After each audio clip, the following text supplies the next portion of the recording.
मैं बिना वक्त जाया किए शुरू करती हूँ। पिता ने मुझे गांधी फिल्म चॉकलेट की रिश्वत दे देकर दिखलाई थी। मैं कैडबरी चॉकलेट की दीवानी थी। उस वक्त मैं नहीं जानती थी कि कैडबरी और लेमन जूस में मीलों का फासला होता है। कहाँ लाजवंती के मुंह में लेमन जूस और कहाँ सुप्रिया पांडे की जिद पर कैडबरी चॉकलेट खट से उपलब्ध होने वाली। उन दिनों मैं स्कूल में पढ़ती थी और जब ये फिल्म रिलीज हुई थी तो मेरी क्लास के सभी लोगों ने उस फिल्म को देखने से इनकार कर दिया था।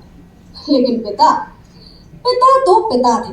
वो जिंदगी के इतने थपेड़ों को खाने के बाद भी क्या बदल सकते थे कभी? वो बिल्कुल नहीं बदले थे। इतने वर्षों के बाद भी गांधी के लिए उनकी अडिग श्रद्धा बनी हुई थी और वो पांचवी बार मेरे साथ उस फिल्म को एकदम मंत्रमुग्ध भाव से देख रहे थे।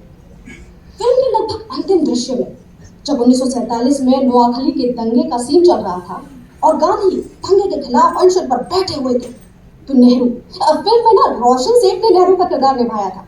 भीड़ में कूद पड़े और चिल्लाने लगे, मारो मारो मुझे मारो, बापू को मारोगे, लो पहले मुझे मारो फिर बापू को मारना। तो दंगाई भीड़ नेहरू की इस मुद्रा को देखकर सन्न रह गई थी। ऐसा लगा सन्नाटे का कनेक्शन टीवी पर से बाहर निकलकर कमरे तक फैल गया है। लेकिन अचानक हमारे उस निर्द्वंद खामोश कमरे में हलचल हुई थी। पिता ने फिल्म रोक दी थी और हम दोनों ने माँ की ओर नजर फेरी थी। माँ ये दृश्य देख हवा में उड़ती पतंग की तरह फड़फड़ा रही थी। पिता के मुंह से अनायास शब्द बुदबुदाहट की शक्ल में आड़े तिरछे वो भाव निकले, ओह अभी भी ये हाल है। पिता की आवाज रहस्य से भरी हुई थी। बहुत ठीक से समझ नहीं पाई थी तब मैं और पिता को गौर से ताकने लगी थी। माँ पिता की बात सुनकर प्रतिकार ना कर चुपचाप रह गई थी और अपने आप को समेट तनी हुई गठरी बन गई थी। जो फड़फड़ाती तो क्या स्पंदनहीन हो बैठ गई थी। मानो कोई अभेद्य किला की दीवार हो जिसे पार जाना असंभव है। इसके बाद फिर चारों ओर सन्नाटा पसर गया था और हमने बची कुची फिल्म उसी सन्नाटे में देखी थी।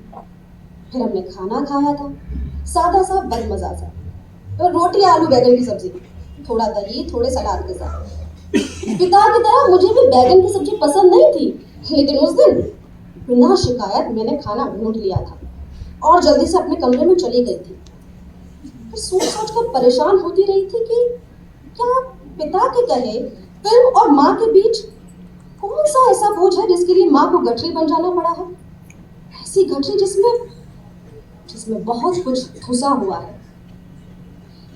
ऐसे गुजर गए लोग अपने पीछे क्या क्या छोड़ जाते हैं। बहुत सारे दुखों के साथ जिम्मेदारी का बोझ भी जरूर।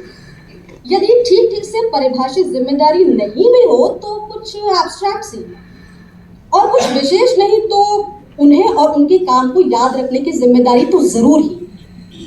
पीढ़ियों को समय में आगे ढकेलने की जिम्मेदारी शायद सबसे ज्यादा। तभी ब्रह्मांड की किसी अनचिन्ह क्षितिज से सुनने वालों को उनकी आवाजें ठीक सुनाई पड़ जाती है। शायद किसी आकाशवाणी की